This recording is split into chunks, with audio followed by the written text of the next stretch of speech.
ನಾನು ಇನ್ನು ಮೇಲೆ ನಿನ್ನ ಜೊತೆ ಇರುವುದಿಲ್ಲ. ನನ್ನನ್ನು ನೀನು ಮರೆಯಬೇಕು. ಏನೇನೋ ಮಾತನಾಡುತ್ತಿರುವೆ?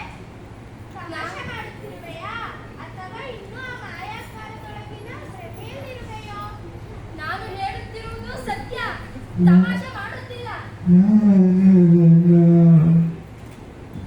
ನನ್ನಿಂದ ಏನಾದರೂ ತಪ್ಪಾಗಿದ್ದರೆ ಕ್ಷಮಿಸು, ಆದರೆ ನನ್ನಿಂದ ದೂರವಾಗುವ ಮಾತಾಡಬೇಡ. ಇನ್ನು ನನಗೆ ನಿನ್ನ ಸಹವಾಸ ಬೇಡ.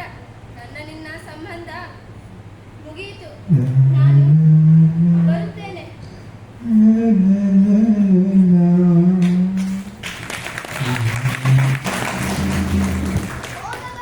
ಹೋಗಬೇಡ ರತ್ನಪಕ್ಷಿ. ನಿನ್ನನ್ನು ಬಿಟ್ಟರೆ ನನಗೆ ಬೇರೆ ಯಾರು ಸ್ನೇಹಿತರಿಲ್ಲ. ನಿನ್ನನ್ನು ಬಿಟ್ಟಿರಲು ನನಗೆ ಆಗುವುದಿಲ್ಲ. ಅಯ್ಯೋ, ರತ್ನಪಕ್ಷಿ ಹೋದಳು. ನನಗೆ ಯಾಕೋ ಭಯವಾಗುತ್ತಿದೆ. ಯಾರಿದ್ದೀರಾ ಅಲ್ಲಿ? ಯಾಸಿ? ಆ ಬಯಲು ಕರೆಯಿರಿ. ನನಗೆ ರತ್ನಪಕ್ಷಿ ಬೇಕು. ಮಾಯಾದ್ವಾರ ಬೇಕು. ಯಾಕೆ ಮಗು ಹೀಗೆ ಮಾತನಾಡುತ್ತಿರುವೆ?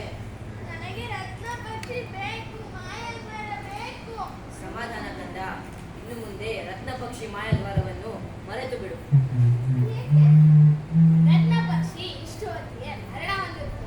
ಅದರ ಮಂತ್ರ ಇಲ್ಲದೆ ಮಾಯಾದ್ವಾರ ತೆರೆದುಕೊಳ್ಳುವುದಿಲ್ಲ. ನೀವು ಸುಳ್ಳು ಹೇಳುತ್ತಿರುವಿರಿ. ನನಗೆ ರತ್ನಪಕ್ಷಿ ಬೇಕು. ಮಾಯಾದ್ವಾರ ಬೇಕಷ್ಟೇ. ಧೈರ್ಯ ತೆಗೆದುಕೋ ಕಂದ. ಸಾವು ಪ್ರಕೃತಿಯ ನಿಯಮ. ಎದೆಗುಂದ ಬೇಡ. ಇನ್ನು ರತ್ನಪಕ್ಷಿ ಮಾಯಾದ್ವಾರವನ್ನು ಮರೆತು ಬಿಡು. ನನಗೆ ನೀವು ಹೇಳುವುದನ್ನು ಕೇಳುವುದಿಲ್ಲ. ನನಗೆ ರತ್ನಪಕ್ಷಿ ಬೇಕು. ಮಾಯಾದ್ವಾರ ಬೇಕಷ್ಟೇ. ಕುಸುಮಮಾಲೆ, ಇನ್ನು ಮುಂದೆ ರತ್ನಪಕ್ಷಿ ಮಾಯಾದ್ವಾರವನ್ನು ಕೇಳಕೂಡದು. ನನಗೆ ಬೇಕು. ಅವಳನ್ನು ಒಳಗೆ ಕರೆದುಕೊಂಡು ಹೋಗಿ ವಿಶ್ರಾಂತಿ ನೀಡಿ. ಕುಡಿದು ಆಯಾಸವಾಗಿರಬೇಕು. ಊಟೋಪಚಾರ ಕೊಟ್ಟು ನಿದ್ರಿಸಲು ಹೇಳಿ. ಹೀಗೆ ಹಠ ಮಾಡಿದರೆ ಹೇಗೆ? ನಿಮ್ಮ ಮಗಳಲ್ಲವೇ ಪ್ರಭು? ಕವಿಗಳೇ, ನಮಗೆ ಯಾವಾಗಲೂ ತಮಾಷೆ.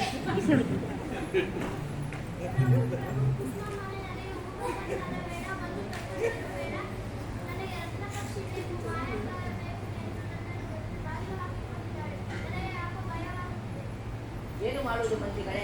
ಏನು ಮಾಡುವುದೆಂದರೆ? ಹುಟ್ಟುಹಾಕದ ಹುಡುಗಿ. ಏನು ಮಾಡುವುದೆಂದರೆ? ಅರೆ, ನೀವೇನು ಹೇಳಬೇಡಿ. ಆಡುವುದಲ್ಲ, ತಲೆ ಕೆಳಗೆ ಕಾಲು ತಲೆ ಮಾಡಿ ಆಡುವ ಮಾತುಗಳು. ಹೋಗಿ ಕವಿಗಳೇ, ವಿಶ್ರಾಂತಿ ತೆಗೆದುಕೊಳ್ಳಿ.